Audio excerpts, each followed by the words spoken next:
Hi guys, I'm Jennie Allen, and I'm excited for you to get to experience this incredible conversation that I had with Jonathan Roumie, who plays Jesus on The Chosen. Now, if you've never seen The Chosen, I would encourage you to go watch all of the seasons. It is transformative. I first stumbled across it when it was in season 1, and I remember just weeping in my bed as I watched just a new portrayal of Jesus. And what was really special and unique about this portrayal, and I really believe it's one of the reasons The Chosen has reached so far in the world, is that Jesus was so emotional. And I think we've often seen Jesus portrayed as very steady and calm and not reacting to things. And yet this Jesus smiled at moments that you would have thought he would have been angry. And you see just this humanness that he was living on earth with, that he was God, but he also was fully man, and he experienced the breadth of emotions.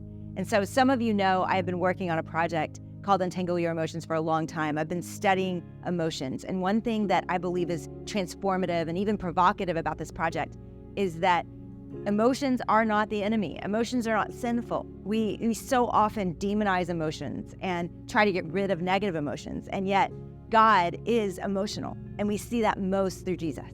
And he made us in his image, and therefore we are emotional like God. And the gift of emotions is that we're able to be fully connected to God and other people in a vulnerable and deeper way. And so I love this conversation. You're gonna get to hear me ask a lot of things I was curious about as Jonathan played this part and decided how he was gonna portray Jesus. He did it in such a powerful way. So welcome to the set of The Chosen, and I hope you enjoy this conversation with Jonathan Roumie.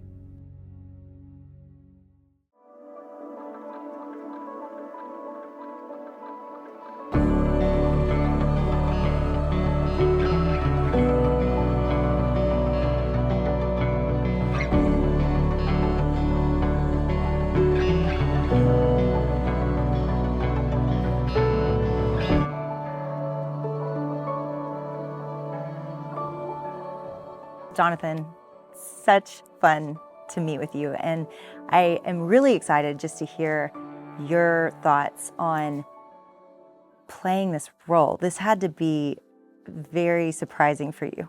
Did you imagine in your wildest dreams? Yeah, well, first of all, thanks for sitting down with me. It's an honor and a delight for me as well, Jenny. No, I never imagined I would be doing this, playing this role. At some point in my life, I thought, okay, I'm gonna endeavor to become an actor full time. I couldn't have predicted that it would be as Jesus. And your spiritual journey plays a part even in you saying yes to this, yes? Oh, 100%. I believe in order for this to actually come to fruition in my life, I had to completely surrender my own will of what I wanted for my life, my concept of what my career should look like, specifically my career, and fully let God take charge over, what my future would look like. So you got a phone call. How did you know about this opportunity? I played Jesus in short films for Dallas Jenkins, the creator of the show, for his church's Good Friday service. So we had already had a working relationship for like the previous 4 years, and a shorthand. Those films essentially became, with his short film, The Shepherd, became like a workshop for the series. Yeah. And how he would approach the series, how he approached biblical subject matter.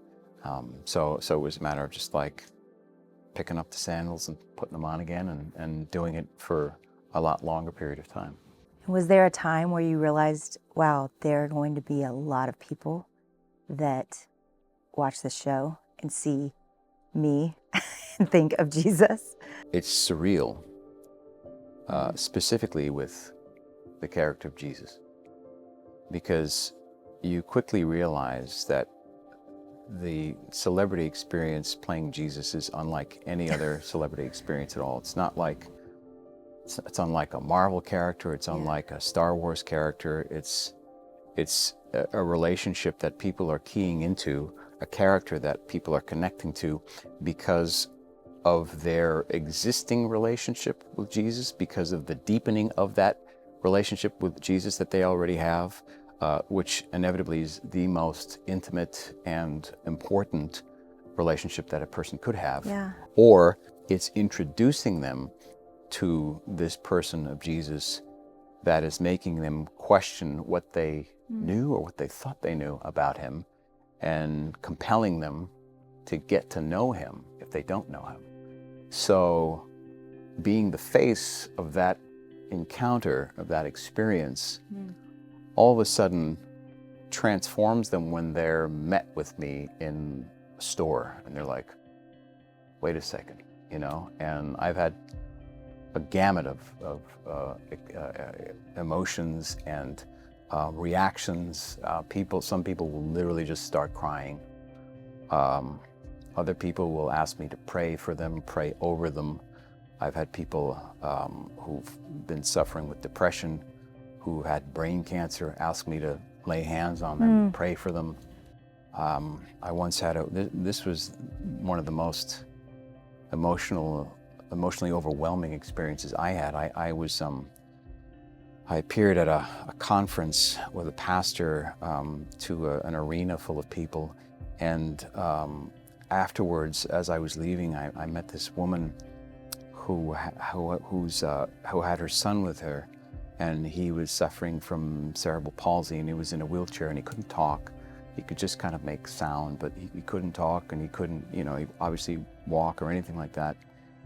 And so I thought I was just going to say hello, and there were fans and stuff, and she proceeded to tell me how their favorite episode from the first season is Jesus' healing of the paralytic that comes through the roof of Zebedee's house, James and John's father's house.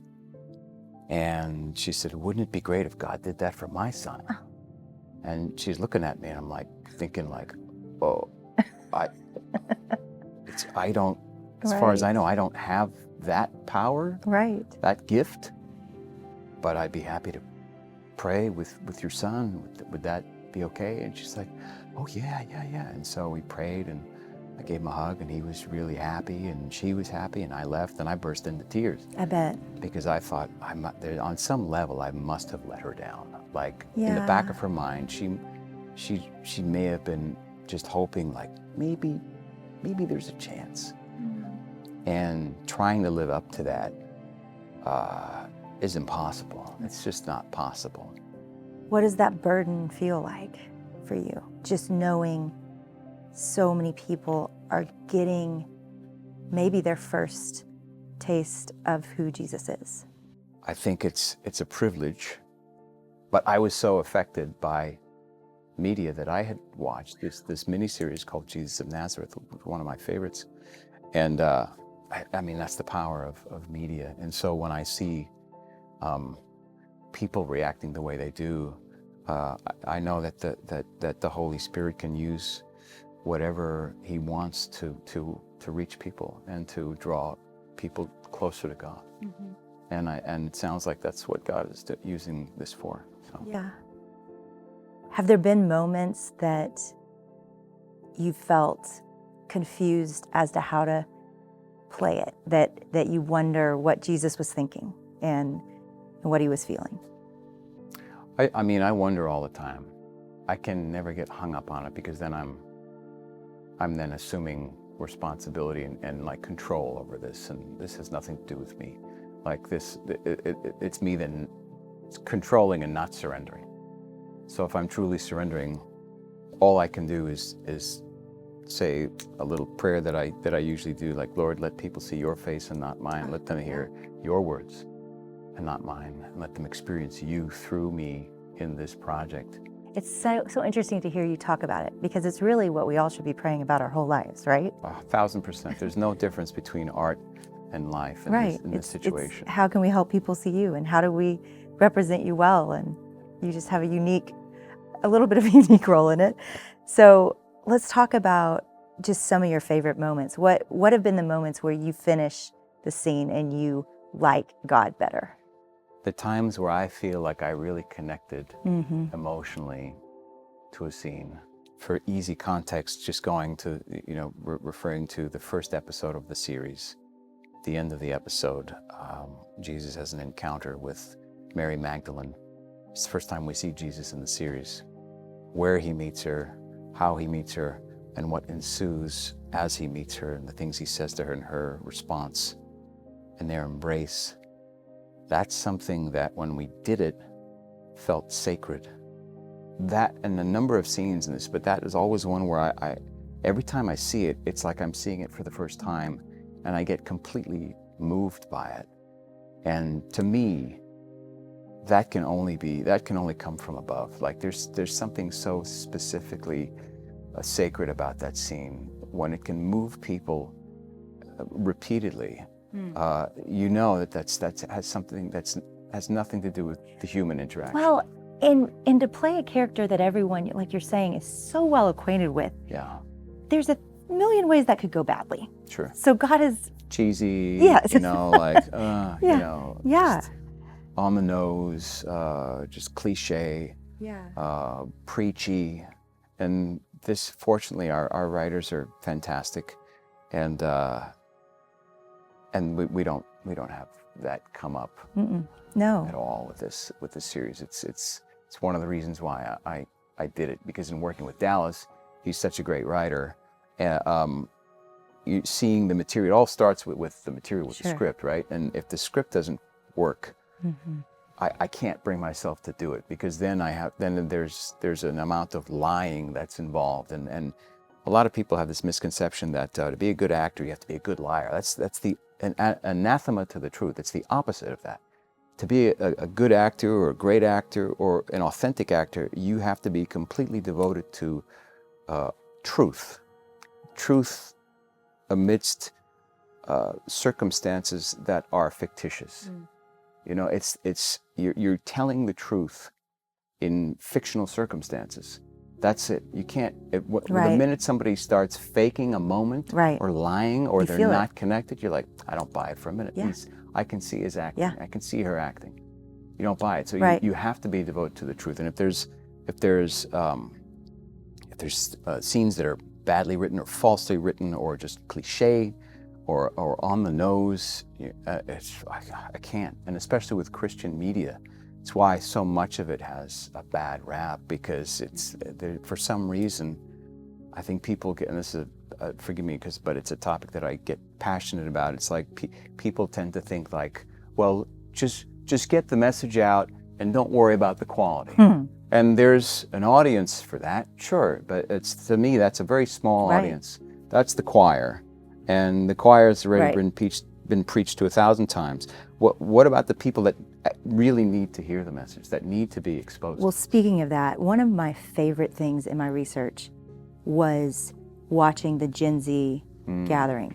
And so, there just for context to anybody listening, there were about 12 Gen Z people that came in that didn't know each other, that all came from different backgrounds, really compelling stories, and they just watched The Chosen. Yeah. They didn't tell them what they were watching. They just put them in a room and just said, we're going to show you this series. And most of them didn't have a relationship with God or definitely had a broken one. What did that mean for you to see the next generation really wanting God because of this show? Because it spoke to them through a media that they're very well acquainted with. It spoke to them in a language they understand readily, a language that they're fluent in, which is media and entertainment. I mean, most of them are raised with screens. Yeah. I wasn't. So it's to kind of have that, and all of a sudden then to have this this unexpected approach to the subject matter that's not coming from this sort of a concrete pulpit or something that feels they don't relate to, judgmental or feels angry or feels like that they can't relate to it. To see it done in a way where we believe on the show is closer to how Christ probably approached people that didn't know him or believe he was who he said he was, and be washed with love and forgiveness and compassion, and then feel like relatable human beings at the same time. Yeah. that I think that shocked many of them and opened a few of their hearts pretty wide.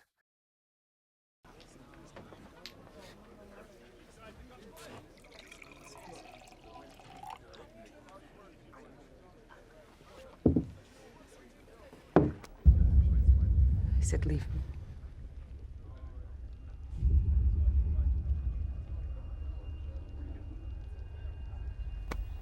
It's not for you. Don't touch me. Lily. Lily. Lily, are you okay?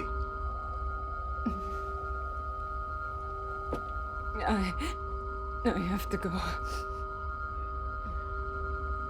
Leave me alone.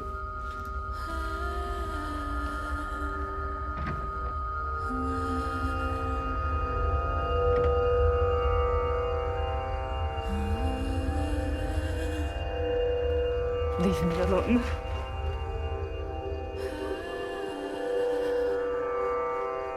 Mary.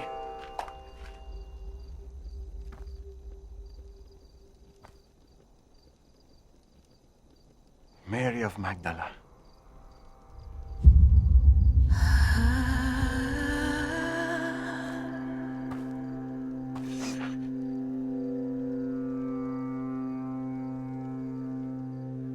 Who are you? How do you know my name? Thus says the Lord who created you, and he who formed you. Fear not, for I have redeemed you. I have called you by name.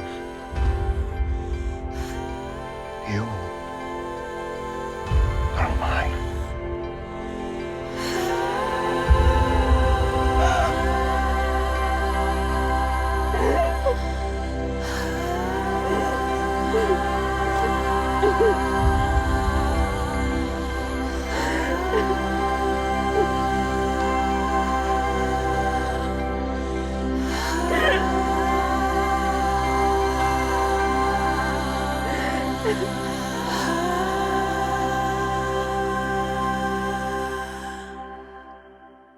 There were moments, and I'm just going to speak really personally to this, that I had read in the Gospels before, and they felt to me like moments that Jesus was very angry with his disciples, that he was frustrated with them. And you play these parts. I mean, let's go with the competition you see with, is it James and John? Things like that, moments like that, where you just laugh like you just did, kind of.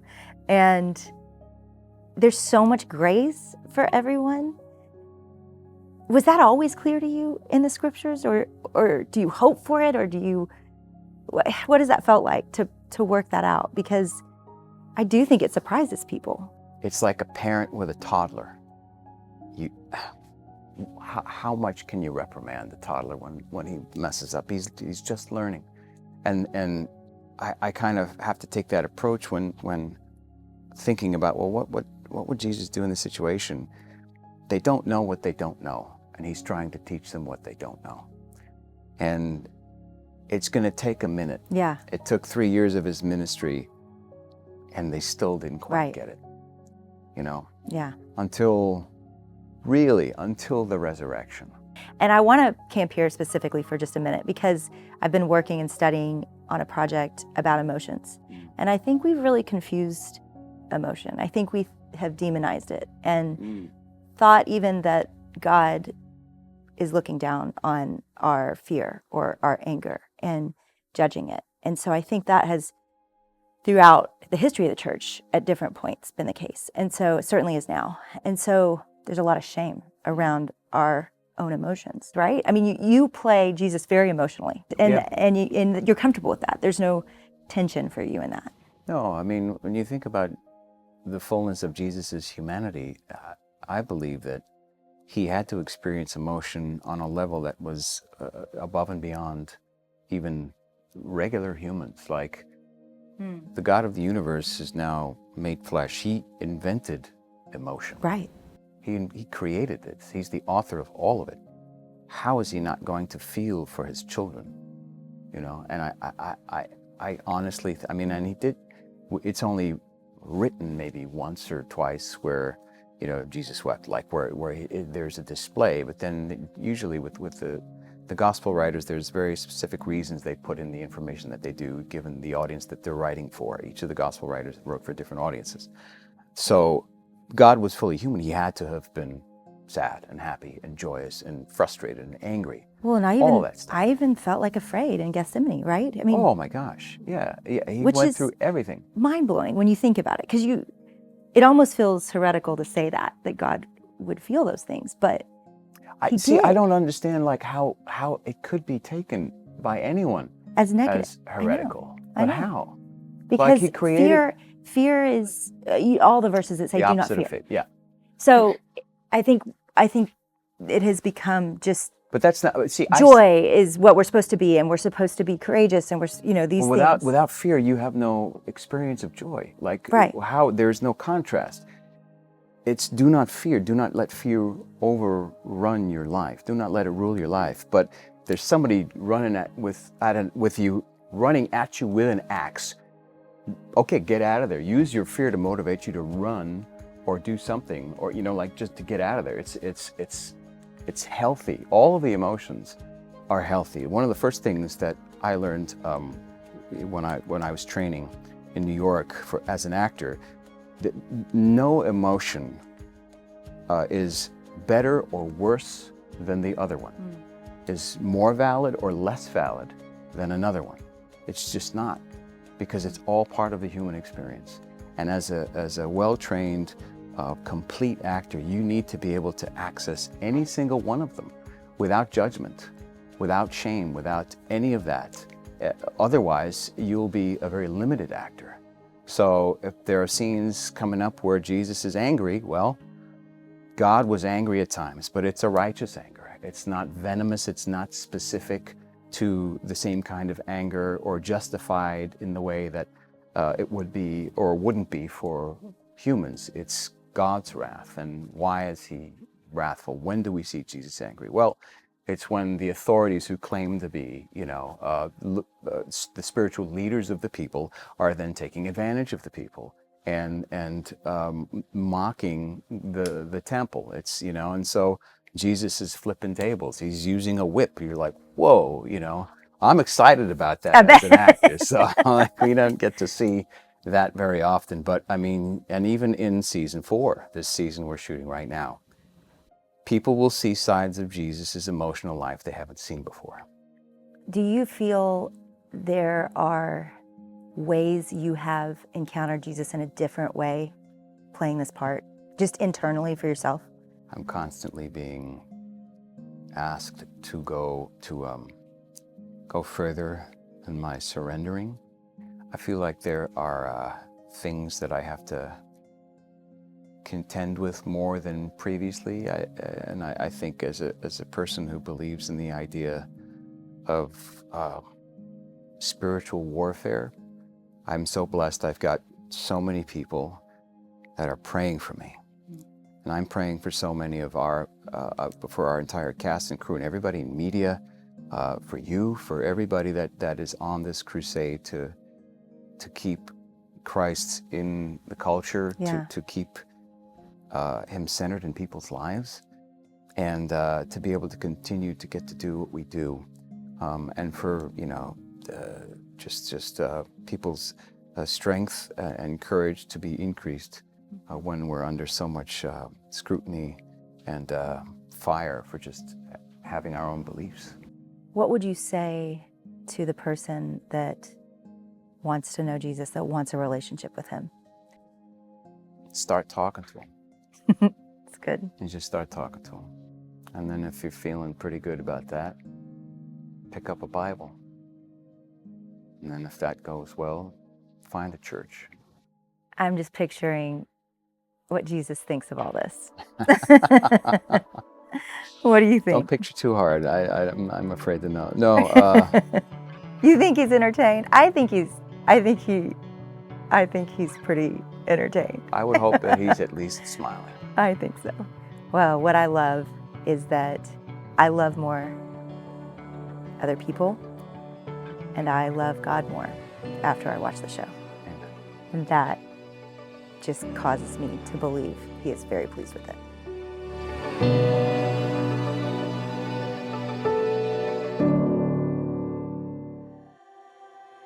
The Lord bless you and keep you.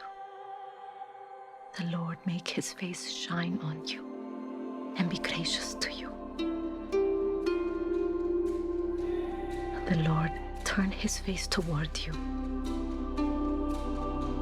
and bring you peace.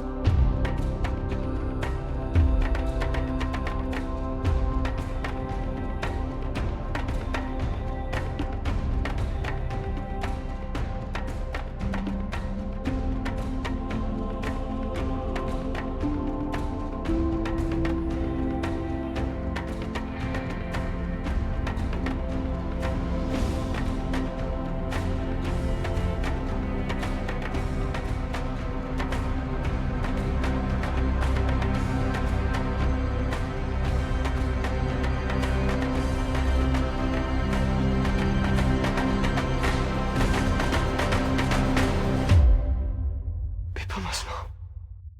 People must know.